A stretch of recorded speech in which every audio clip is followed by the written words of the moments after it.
we watched Eddington.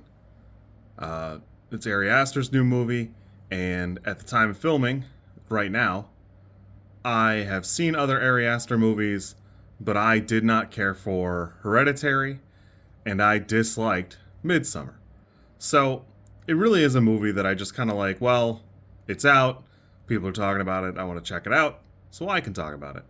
And I don't know. I don't know what I thought it would be because I am 36, so I was well aware of what was going on in 2020. So I was pretty familiar with all of the caricatures you see here. And I just don't know.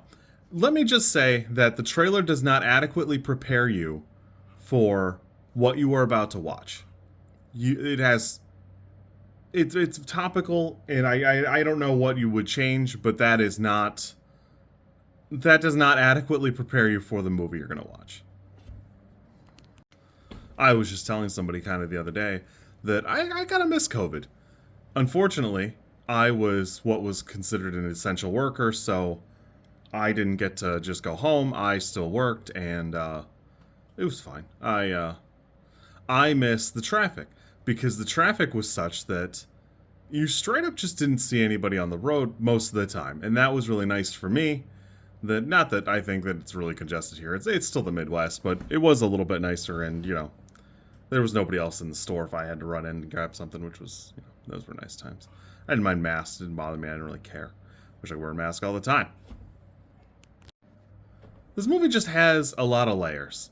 This is the onion Shrek spoke of, the legendary onion. There are so many layers to this movie, and all of them are so topical and they're just so poignant and well thought out that man, the first half of this movie, you're not really sure what you're watching and why, and whew, it's just all over the place. Everything seems so wild, so it was so odd to like sit through and experience. And at about the 45% mark, I was pretty convinced that it was based on a true story somehow, even when the most crazy thing happened. And I was wrong. It's not. And I could tell in the third part, because there was no fucking way that it was based on a true story. There wasn't like a gigantic news, big media thing. Unfortunately, I do think this is the movie that's going to convince me to go back and rewatch Midsummer and maybe learn to appreciate it now that I am forearmed with a little bit of literacy, I suppose. But, boy, this movie really goes kind of insane in, like, the last, like, 25% of it. Things are different. And, at some point, Joaquin Phoenix falls on top of the bones of Geronimo, which made me laugh pretty hard, not gonna lie. Well, something happened during this movie that I can't say I've ever seen, because we've all seen the meme where the guy's sitting back playing a video game and then he kind of like sits forward and locks in. I watched my dad in 4K lean forward and lock in on the movie. It was so wild and so interesting to me that I thought it was worth mentioning.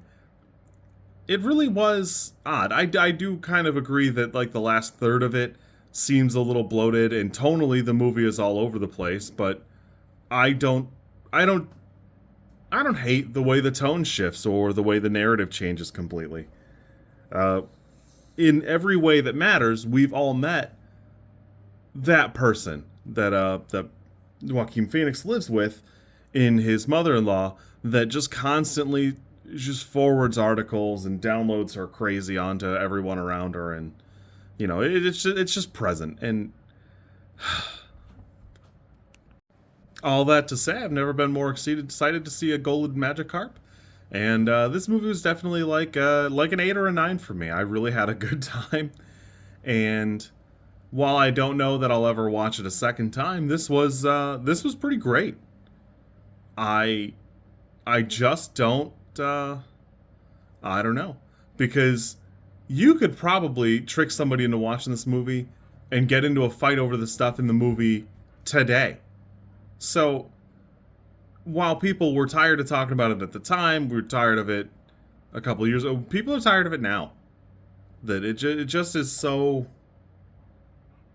It's so wild. And, I honestly, even like sitting here having watched the full thing, the topical parts are really not like the things that stuck with me anymore, obviously. It had its own story, its own narrative, and there's its own little like plot lines going on. I really had a good time. It's well worth checking out. Um, yeah. You guys have fun. If you like this content, I'm supposed to ask you to like, comment, and subscribe. I think like is here, and comment is probably down there, and subscribe over there somewhere too. I think. I don't know how many times this like snippet is gonna make it into a video. Uh, Everybody says you should do it this way, and I always thought it was just like an annoying thing other YouTubers did. And as you know, I am bad at editing, so if you like it, great, I'm happy for you. If you don't like it, I'm sorry.